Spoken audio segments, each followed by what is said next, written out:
Inflation rate jumps to 6.7% in September according to the report of the Philippine Statistics Authority. Wala nang kinikita ang isang tsuper. Ano ngayon ang gagawin nila? Transport groups to hold nationwide transport strike if the LTFRB rejects their fare hike petition. And a concerned parent posts online a school test paper allegedly with disturbing content. The Philippines' annual headline inflation continues to move at a faster pace, reaching 6.7% in September. According to the Philippine Statistics Authority, the uptrend was primarily brought about by the heavy-weighted food and non-alcoholic beverages index, which further accelerated to 9.7% in September 2018. The annual increase in alcohol beverages and tobacco were also higher with 21.8%. The latest inflation rate that mainly affected Bicol and ARMM regions is higher than the 6.4% recorded in August. Meanwhile, oil industry players warn consumers to brace for another round of fuel price increase next week. Mon Hokson tells us why. Another oil price hike is set to hit consumers next week. Based on 4 trading periods this week, diesel is estimated to increase by 1 peso and 50 centavos, while gasoline by almost a peso. According to oil industry players, these figures can still change depending on the remaining trading days. But if it pushes through, it will be the 9th consecutive week of oil price hike. This October, the prevailing price of gasoline reached more than 60 pesos, while diesel by almost 50 pesos. Since January this year, the net increase in the price of gasoline and diesel reached more than 10 pesos and 13 pesos including the excise tax. Sa kasalukuyan, mukhang magkakaroon naman ng pagtaas sa presyo ng petroleum products. Kasi patuloy pa rin na ang dahilan yung tensyon na nangyayari sa sanction ng Iran. Malaking factors kasi yon. The Energy Department attributes the adjustment to the escalating tension between the United States and Iran, which has resulted to a shortage in supply. The U.S. was reported to be restraining Iran from exporting oil after the latter failed to follow on with its nuclear deal with America. The United States already met with Saudi Arabia and Russian officials to surpass the oil production of Iran to increase supply and lower the price. Beginning November 4, the U.S. will start enforcing sanctions on Iran's oil sector, which is expected to pull prices upward. Experts and industry players fear that the price of crude oil may reach $100 per barrel. In the Philippines, lawmakers and consumer groups are pushing for the suspension on the implementation of fuel excise tax to help offset the increasing prices of oil in the world market. A provision of the train law states that the implementation of the excise tax will be halted if the price of crude reached $80 per barrel for 3 consecutive months. The Dubai crude oil on Thursday has reached $84 per barrel. Mon Hokson, UNTV News and Rescue, Quezon City. Transport groups warn to stage a nationwide strike if the Land Transportation Franchising and Regulatory Board rejects their petition to hike the minimum fare in jeepney. Joanne Nano tells us why. Transport groups FEDUDAP and ACTO are preparing to launch a nationwide strike amid spiking oil prices. The cost of fuel has been steadily rising for 8 straight weeks, further burdening drivers and operators of jeepney. FEDUDAP President Zenny Maranan says they have been asking the Land Transportation Franchising and Regulatory Board to grant their petition to raise the minimum fare to 12 pesos to help jeepney drivers and operators cope with the upward trend. The group warns to push through with a transport strike if the LTFRB denies their petition. Kung wala nang kinikita ang isang tsuper, ano ngayon ang gagawin nila?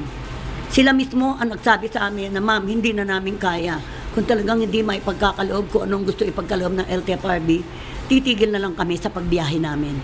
Efren De Luna of the group ACTO also laments the 5,000 peso fuel subsidy under the government's Pantawid Pasada program, saying it is not sufficient to sustain their fuel expense. Kung kikwentahin mo nga, walang pakipakilabang dahil 27 pesos per day lamang yung yung benefit na maibibigay. Halos hindi pa makakabili ng 1 kilong bigas. Kaya nga sinasabi natin, papugi points lamang yung sinasabi nila. Other transport groups like Altodap and LTOP have also expressed interest in joining the protest. But Obet Martino Pasang Mazda says his group would rather wait for the LTFRB's decision instead of staging a rally. The transport groups filed a fare hike petition in September 2017.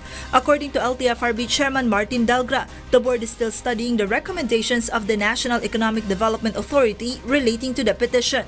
Last July, the LTFRB approved a 1 peso provisional fare for jeepneys. However, jeepney drivers insist they need a 4 peso increase in fare to cope with the rising prices. Kasi mahal na po talaga ng diesel, halos wala. Napupunta na lang po yung mabiyahe namin sa diesel, masyadong mataas na. Traffic pa. Commuters meanwhile gave mixed reactions on the issue. Laki, lugi na. Minimum wage lang kami. Medyo mabigat din. Yun na lang, patataasan na lang siguro sweldo. Joanano, UNTV News and Rescue, Quezon City. The country's inflation rate further speeds up in September, according to the Philippine Statistics Authority. Elevated consumer prices do not only affect businesses and workers, but also students. Let's find out how and why a student in Marikina City finds ways to cope with her daily struggles in Mon Hokson's report.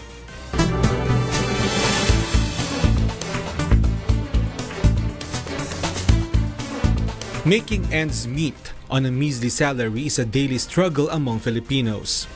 With the country's inflation that galloped to 6.7% in September, as reported by the Philippine Statistics Authority, some Filipinos find the need to further tighten their belts to survive daily living. Lovely Estoesta, a 14-year-old grade 6 student in Marikina City, is no stranger to hardships. She grew up in a poor family in Bulacan, but she is now staying with a relative in Marikina to continue her studies after skipping a year. Inalok namin siya na kung gusto niya mag-aral, dito siya titira. Kaya sabi naman niya, umupo siya sa amin. Pagkatapos po nung sinusundo siya ng magulang niya, mama niya ayaw niyang sumama. Dahil nga po, pag doon daw po siya matitira sa Bulacan, ang sasabi ng mama niya, mag-aaral pero hindi sila pag-aaralin, kundi pag-alaga ng mga bata, kapatid niya. Lovely receives a 20 peso school allowance daily. She is supposed to budget for food and transportation. But since a single tricycle ride from their house costs 7 pesos, she opts to walk to school instead. During recess, a cup of soup and a pancake that costs 15 pesos in total are enough to relieve her hunger. After school, she walks home again because she only has 5 pesos left in her pocket. To earn a little money, she helps her relatives in selling packs of salt and accepts babysitting requests from her neighbors. Despite hardships and being far from her family, Lovely remains determined to finish her studies to one day fulfill her dreams. Kasi po gusto ko po talagang mag-aral. Pero ayaw po nila. Kaya po kahit po ayaw nila ko pag-aralin, sinabi ko po kina Lola na gusto ko pong mag-aral. Gusto ko pong maabot lahat ng pangarap ko. Gusto ko pong iangat yung buhay namin kahit mahirap. Mon Hokson, UNTV News and Rescue, Marikina City. In other news, PNP Chief Oscar Albayalde appeals to teachers to mold the minds of school children into thinking that doing things that are right and good for the nation following the spread of a test paper that is said to have disturbing content. The Department of Education also reminds teachers to be careful in writing and editing materials used in teaching children in the formative years. Aiko Miguel tells us why. A concerned parent posted on social media a screenshot of her son's school's test paper, which she said has disturbing content. The parents said it seemed inappropriate to use phrases like abusado ang mga police or abusive policemen in English and malalaki ang tiyan ng mga police or police have big pot bellies to use in a school test paper on lessons about adjectives, especially for grade 2 pupils who are still in their formative years. Another disturbing line that caught her attention was, pulang-pula ang dugo na nagkalat sa sahig, or the blood on the floor is very red. The post has gained more than 8,000 reactions and over 13,000 shares on social media. The parents said she already talked to her son's teacher and the school principal who already apologized for the matter. She preferred, however, not to mention the name of the school so as not to trigger a controversy that would affect other students and other teachers in the school. She, however, told the school management to be stricter in editing the contents of their materials and the teacher to be more sensitive, especially that she is teaching children in their early level of education. Na-action na din naman nila, tapos so far okay naman yung sa school. I-assure din naman kasi nila sa akin na hindi naman din madadama yung son ko, tapos hindi naman mauulit-uli yung incident na yun. Tapos i-assess naman nila yung teacher na involved plus the checker din na i-screen daw nila ng mas maigi pa para hindi na maulit. The Department of Education, for its part, says it already identified the school and spoke to its officials and the teacher involved. According to DepEd spokesperson Undersecretary Ann Sevilla, the teacher already apologized and promised to never do it again, adding that it was not his intention to debase policemen and the government. So maybe that's also a wake-up call for everyone na syempre minsan na nadadala tayo in our own personal opinion, and especially when we go inside the classroom, we have to make sure that it has a vision, a mission, and yun nakalagay doon na dapat tayo ay gender sensitive, that we uphold the development of the country, and we will create more critical thinking individuals. DepEd also reminds teachers not to use conclusive or negative words to describe a person or a group, especially in teaching young students. Reacting to the issue, Philippine National Police Director General Oscar Albayalde directed a strong message to all teachers in the country. Huwag sana po nating lasunin yung pag-iisip ng ating mga kabataan. Tayong mga magulang at tayong mga guro, no? We are considered the second parents of our children. So let's teach them and educate them on what is right and what is good for the nation. Albayalde also said they are willing to help should the head of the school decide to file a case against the teacher. Aiko Miguel, UNTV News and Rescue, Quezon City. Meanwhile, several officials of the Emilio Aguinaldo College meet with the Armed Forces of the Philippines after the latter identified the school as among the recruitment hubs for communist groups. The military also urges the youth to be cautious when joining organizations. Grace Casen explains why. Meron po bang advice sa inyong EFP, sir? Sir, ano pong advice sa inyo ng EFP? Maging po na lang po kayo doon. We cannot say anything.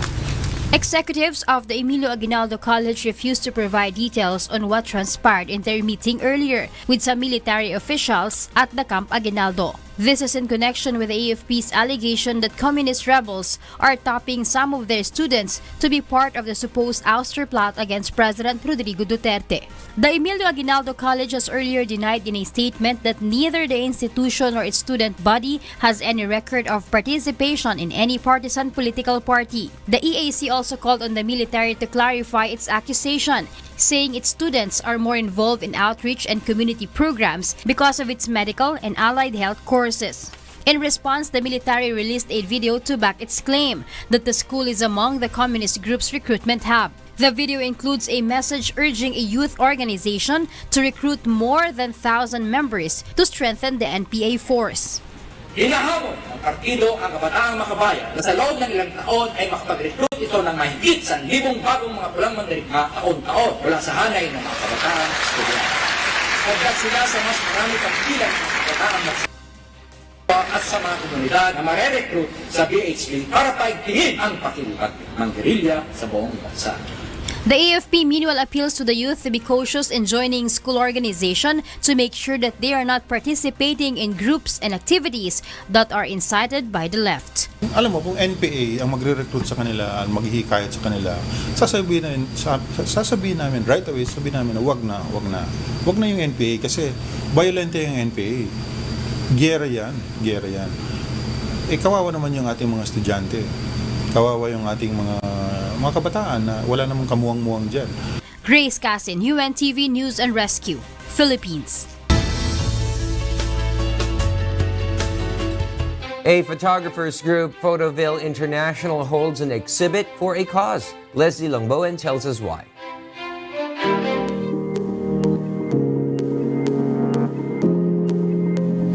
With the primary aim to raise funds, Ville International showcased their talent through pictures in the group's photo exhibit.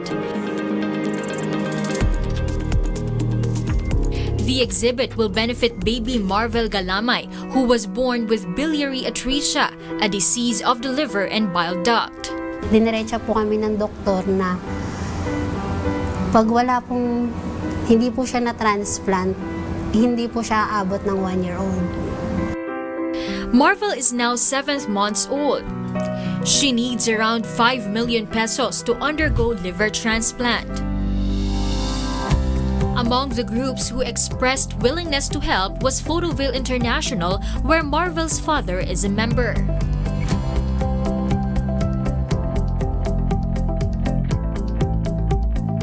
Pag may chance ka makagawa na mabuti, samantalayin mo na, gawin mo na agad. So, eto kami ngayon. Kanya-kanyang photos, share kami online, binenta namin online. Sabi namin, lahat ng mabibenta, makakasama sa exhibit. The exhibit called Fight for Marvel was inspired by Mr. Public Service Kuya Daniel Rozon's photo exhibits for a cause, dubbed as In My Eyes and Looking Beyond, that benefit the Kamanggagawa Foundation. This also paved the way to the founding of Ville International, a group of photographers who aim to do good and help others. The proceeds of the Fight for Marvel exhibit will go to baby Marvel's medical fund. Marvel's family is very thankful for the group's initiative. Dun sa mga tao po na tumulong sa amin, hindi man po namin kayang bayaran, pinagpapasa Diyos na lang po namin na sana gantihin yung mga mabubuting gawa nila na ginawa nila para kay baby.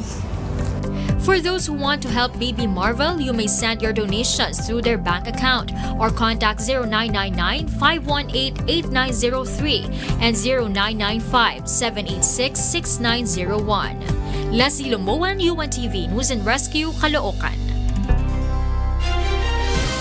Up next on Y News. Police Security and Protection Group recalls 2 security escorts of Senator Antonio Trillanes. Yung gagamitin yung opisina at saka resources ng gobyerno para sa sariling luho. A lawmaker faces ethics complaint over her alleged highly unethical activities. And PNP orders intensified operations against private army and loose firearms in preparation for the 2019 midterm polls. President Rodrigo Duterte admits he underwent another diagnostic test and mentions the possibility of him having cancer. Meanwhile, presidential spokesperson Harry Roque is contemplating whether or not he will quit his post. Rosalie Cos tells us why. President Rodrigo Duterte confirms that he went to Cardinal Santos Medical Center to undergo a diagnostic test for an hour. In a dinner with the Philippine Military Academy Alumni Association in Malacanang Thursday, Duterte revealed that his physician had to repeat a medical examination he previously went through to be sure of the result and his health condition. Several weeks ago, Duterte underwent colonoscopy and endoscopy procedures. Sana ngayong cabinet meeting yung yesterday, but yung reading ng aking somebody advised my doctor just also to repeat and get some samples there, both dito uli. So I stayed there for 1 hour sa Cardinal Santos. The president says he is still waiting for test results and even voiced out the possibility of him having a cancer. Duterte adds his illness, Barrett's esophagus, which is a serious complication of gastroesophageal reflux disease, seemed to have worsened because of his drinking habit. The chief executive and the Malacanang are sure to tell the public about his condition once the test results are out. So it got worse. I don't know where I'm now physically, but I have to wait for that. But I would tell you that if it's cancer, it's cancer, and if it's third stage, no more treatment. I will not prolong my agony in this office or anywhere. Meanwhile, presidential spokesperson Harry Roque is contemplating on whether or not to stay in his post. He says he will make an assessment over the weekend on some factors, including the president's advice not to seek an elective position, as well as the recent event when he was caught off guard on the president's diagnostic exam. Sila si Roque. Gusto magsenador, sabi ko, tama ka na, standby ka. Bigyan kita ibang trabaho. Di ka manalo. Bakit? Ayaw mo, sundalo, ayaw sa iyo. Roque was criticized after he insisted Thursday that the president only took a day off when asked on Duterte's hospitalization rumors. The president later confirmed he went to a hospital for a medical examination. Roque says he bore no ill feeling against Duterte.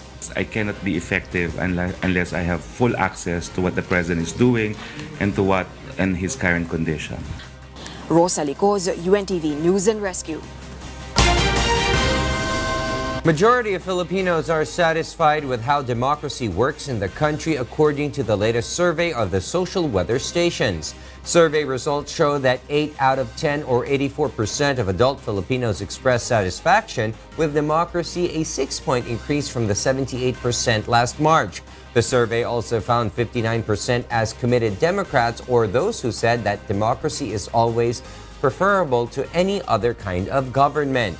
While 20% of Filipinos are conditional authoritarians, or those who said that authoritarian government can be preferable to a democratic one under some circumstances. 19% meanwhile are indifferent whether we have a democratic or non-democratic regime. The survey was done using face-to-face interviews with 1,500 adults from September 15 to 23, 2018. In other news, DND officials admit there is no record of all deliberations on applications for amnesty under the Aquino administration, including that of Senator Antonio Trillanes IV. Mai Bermudez tells us why.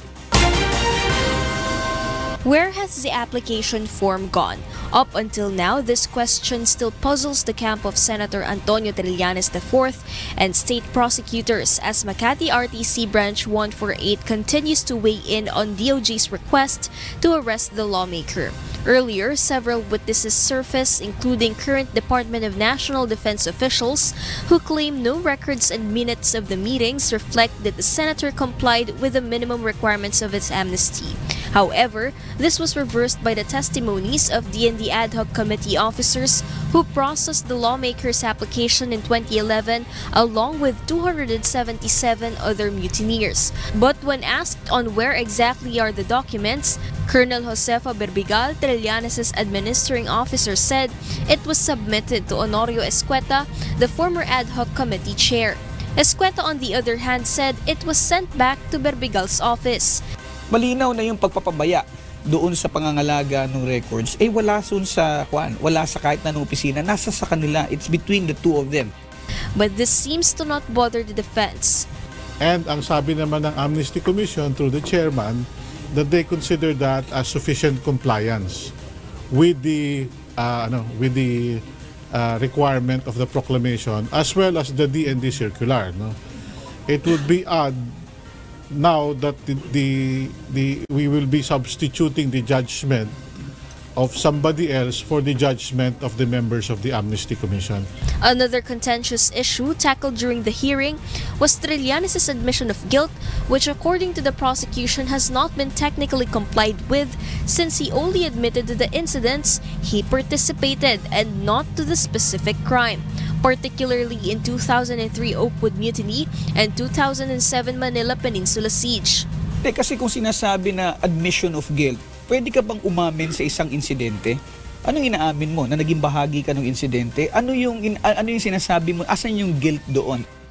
Kung sila na-satisfy at nakontento dun sa ginawang pag-amin at pag-file ng application, hindi naman siguro pwedeng palitan yan after 7 years. The court has given Trillanes until Tuesday to submit a formal offer of exhibits in relation to the admissibility of the contested pieces of evidence. The prosecution was also ordered to file their comment within 24 hours upon receipt. May Bermudez, UNTV News and Rescue, Makati City. The Philippine National Police Security and Protection Group removes 2 security details provided to Senator Antonio Trillanes. PSPG Director Chief Superintendent Villamor says PNP Chief Oscar Albayalde ordered the withdrawal of police escorts after a Makati court issued an alias warrant for Trillanes in relation to his rebellion case.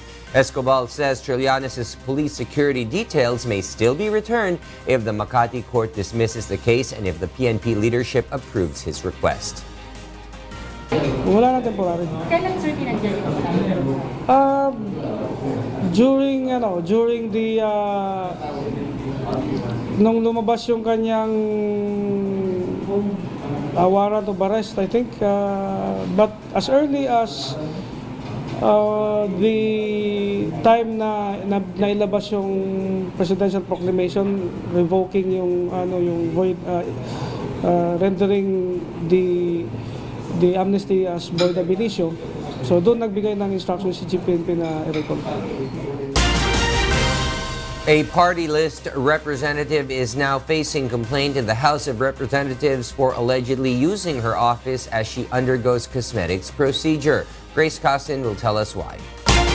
Pinoy Action for Governance and Environment Group calls the attention of the House Committee on Ethics and Privileges on what they claimed as highly unethical activities committed by Mata Party List Representative Tricia Catera.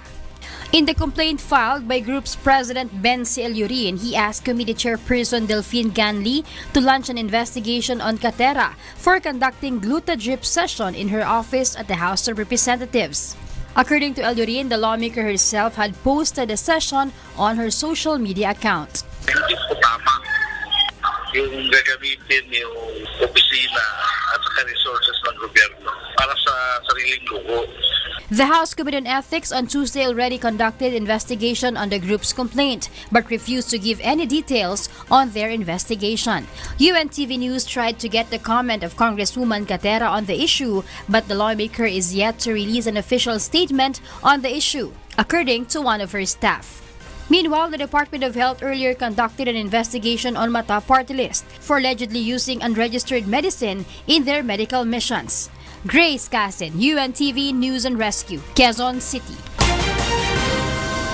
Malacanang clarifies that President Rodrigo Duterte is not linking a Chinese businessman to illegal drug trade. Rosalie Cos will tell us why. Malacanang was quick to clarify the reports that came out regarding the statement of President Rodrigo Duterte about a Chinese businessman named Michael Young. Presidential spokesperson Harry Roque said President Duterte was in fact refuting reports that Michael Young is a drug pusher or user and he is personally known by Chinese government official.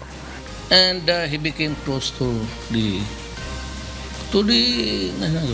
kaya kapag nandyan siya, nandyan yan siya. Hindi ko talaga alam ang laro niya na. He could be, sabihin mo, drug addict, a drug pusher.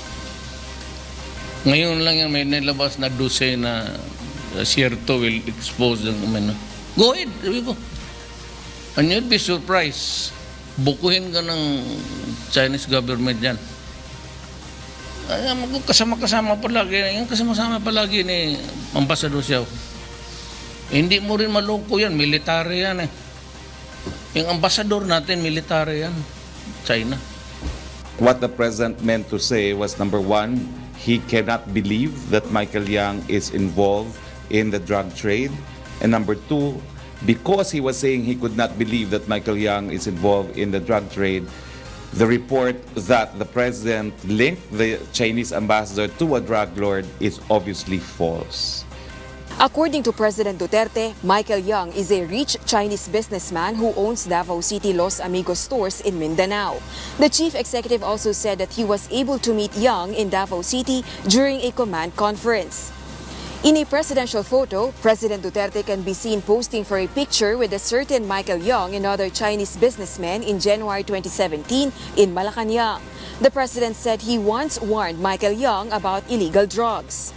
Sabi ko nga doon sa Tuman Conference, magnegosyo ka dito, sabi ko. These are my exact words.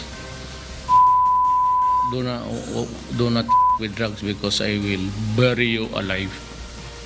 Yun talaga ang warning ko dyan.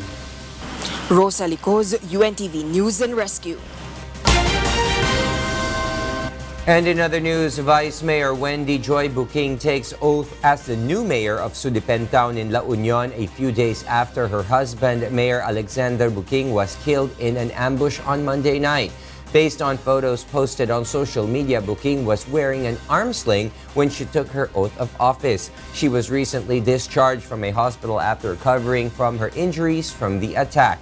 Buking was joined by 1st SBM Mandy Adviento, who took oath as Vice Mayor of Sudipen. Meanwhile, the Philippine National Police gears up early the security preparations for the 2019 midterm elections. The PNP is also working to identify the areas considered as election hotspots. Leia Ilagan tells us why. Philippine National Police Director General Oscar Albayalde meets with police regional directors in command conference at the PNP headquarters in Camp Crame to discuss preparations to assume early election duty for the 2019 midterm polls. Albayalde in particular discussed the plan to aggressively fight private armed groups, hired assassins, and other criminal groups as part of the PNP's preparation for the upcoming polls. I have directed anew all police regional offices and national support units to go hammer and tongs in aggressive interdiction operations against private armed groups, gun-for-hire syndicates, and its economic support systems that historically marred the peaceful holding of credible and fair elections. Ahead of the 2019 elections, several local chief executives were involved in shooting incidents perpetrated by unidentified gunmen. These include 13 Martires Vice Mayor Alexander Lubigan, Sapa-Sapa Tawi-Tawi Vice Mayor Al-Rashid Muhammad Ali, and Marcos Mayor Arsenio Agustin, which police say were all politically motivated. The latest killing was that of Sudipen Mayor Alexander Buking, which remains under investigation.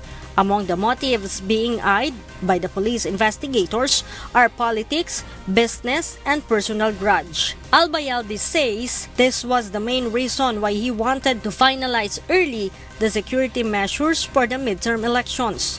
Special operations task groups will also be formed in regions. It will be tasked to craft measures to prevent election violence and will led by the Directorate for Integrated Police Operations.